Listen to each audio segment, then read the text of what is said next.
El día de hoy vamos a iniciar esta pequeña cápsula con la siguiente frase. Hoy vais a pelear por un objeto sagrado, vais a pelear por la patria. Nuestros enemigos son los primeros soldados del mundo, pero vosotros sois los primeros hijos de México y os quieren arrebatar vuestra patria.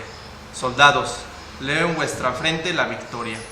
Esas palabras fueron las que les dijo el general Ignacio Zaragoza a sus hombres antes de iniciar el combate de Puebla, el 5 de mayo de 1862.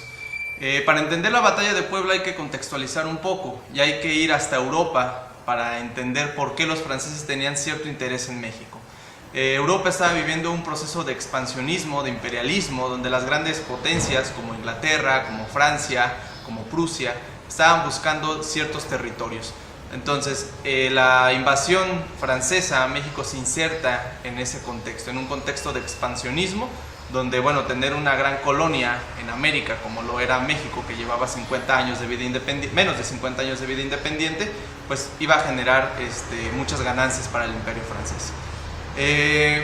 La batalla de Puebla es significativa por varias cuestiones. Una de ellas, bueno, que se le ganó al mejor ejército del mundo en aquel momento, un ejército mexicano mal armado, con civiles, con campesinos que nunca tuvieron una formación militar como tal, y es ahí donde encontramos el gran genio militar de Ignacio Zaragoza. Otro de los factores que tuvo que ver con la victoria mexicana pues fue la confianza, o más bien la sobreconfianza que tuvieron los franceses, creyendo que, bueno, el ejército mexicano no iba a hacer nada en comparación con la eficiencia y la instrucción militar que tenían los franceses. Puebla es muy significativo porque era la última defensa de la Ciudad de México. Si los poblanos, más bien si el ejército mexicano no hubiera triunfado en aquella batalla, pues el ejército francés hubiera tomado la capital del país un año antes de cuando lo hizo. La batalla de Puebla no fue la gran derrota de Francia. Los franceses se retiraron a Veracruz y un colérico Napoleón III mandó 30,000 efectivos más a las costas mexicanas.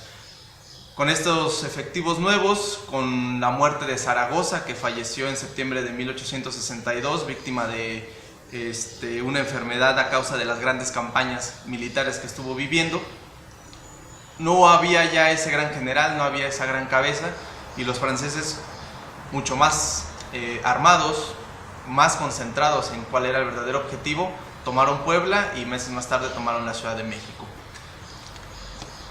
Hay que considerar que pocas naciones en el mundo, como nuestro país, han sobrevivido a tantas cuestiones negativas. Primero, una invasión de los estadounidenses, se llevaron más de la mitad del territorio nacional.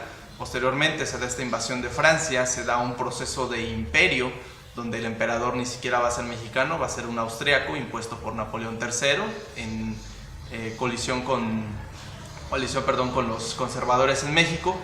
Y aún así el republicanismo mexicano sobrevivió.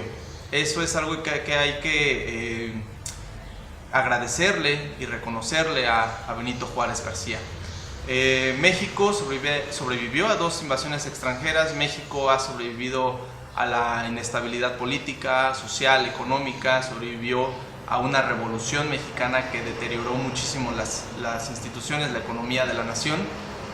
Entonces, como podemos apreciar, México es una nación muy fuerte y tiene que ver directamente con su gente. Nosotros estamos atravesando un momento igual de difícil, posiblemente más, porque es una guerra al interior de nuestro propio país y tenemos que mantenernos unidos y fuertes. Solo de esa manera vamos a poder salir de estos momentos de crisis.